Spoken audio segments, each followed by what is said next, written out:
Good evening, my Real News Midday TV family. Welcome back to the channel for another news update for Thursday, September 18, 2025. And in the news this evening, 15-year-old boy charged with the murder of 61-year-old farmer.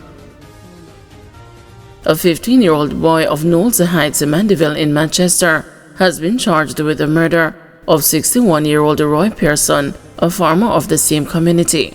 Reports from the Mandeville police are that about 1 p.m. on Sunday, September 14, Pearson sustained injuries during a physical altercation with the teen. Pearson was transported to the hospital and was being treated, but he later succumbed to his injuries. The teenager was taken into custody and was charged on Wednesday. His court date has not yet been announced. Farmer charged for stabbing woman. A 27-year-old farmer from Falmouth, Trelawney, identified as Neil Farrell, has been charged with wounding with intent following a stabbing incident in Port Maria, St. Mary on Monday, February 10. According to the Port Maria police, around 8 p.m., a woman was walking along a roadway when another woman confronted her, sparking an argument. The confrontation escalated into a fight, during which Farrell allegedly intervened and stabbed one of the women several times with a knife. The injured woman was taken to hospital, treated, and later released. Following investigations, Farrell was arrested in Trelawney on Monday, September 15, and transported to St. Mary, where he was formally charged. Preparations are currently being made for his court appearance. Murders on the rise in St. Anne. There has been an increase in murders in the parish of St. Anne since the start of the year.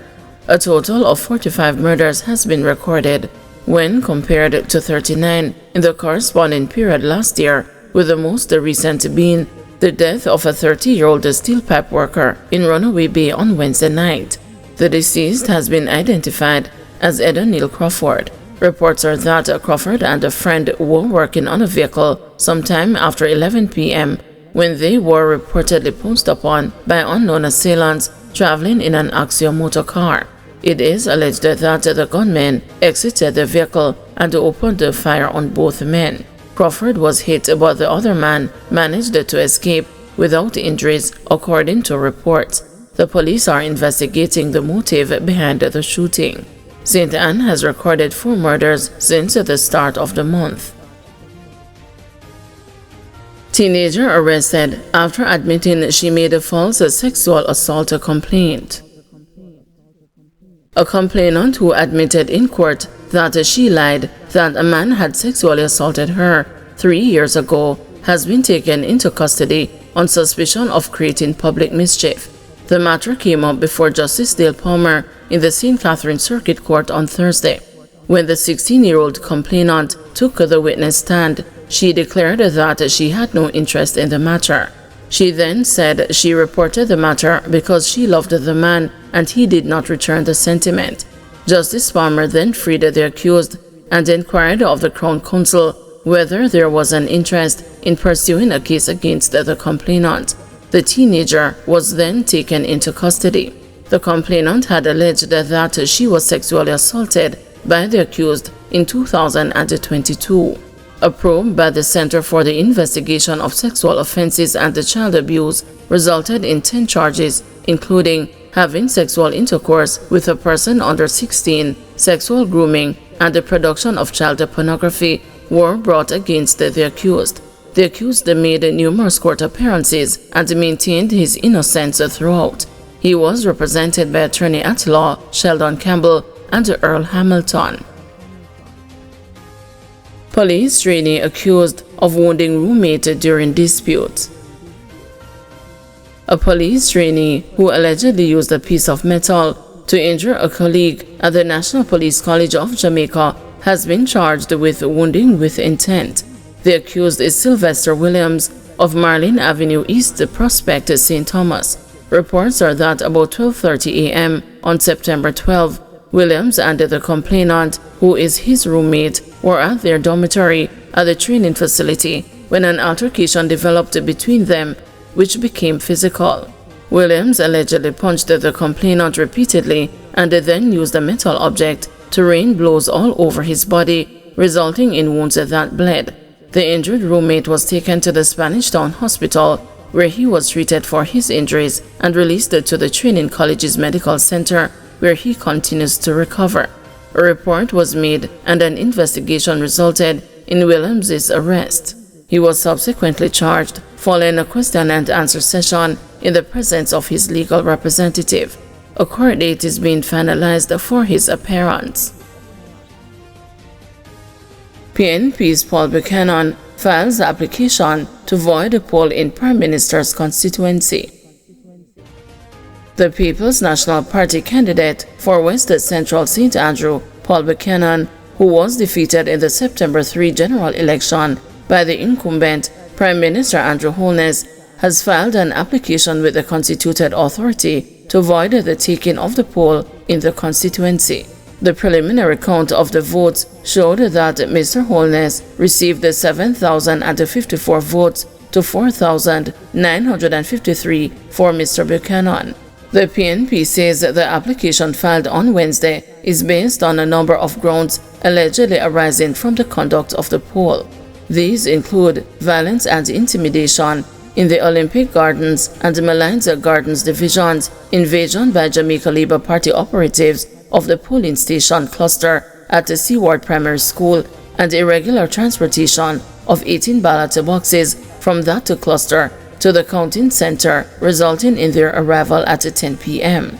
The PNP further alleges voter suppression in the Malines Gardens division and the malfunctioning of the electronic voter identification system, which caused electors to be turned away from polling stations. Under the Representative of the People Act, the constituted authority has 2 weeks to decide on the application and whether to send a petition to the election court.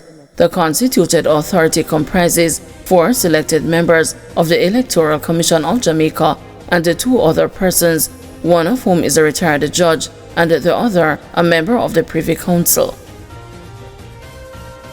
Warmington snubs her colleagues at the swearing-in ceremony. Everald Warmington, the controversial Jamaica Labour Party Member of Parliament for St. Catharines South Western, is once again in the spotlight after an unusual display at the official swearing-in ceremony for members of Parliament on Thursday. Warmington arrived at the Gordon House on his own, skipping the traditional march from the Bustamante Industrial Trade Union headquarters on Duke Street with his fellow JLP colleagues.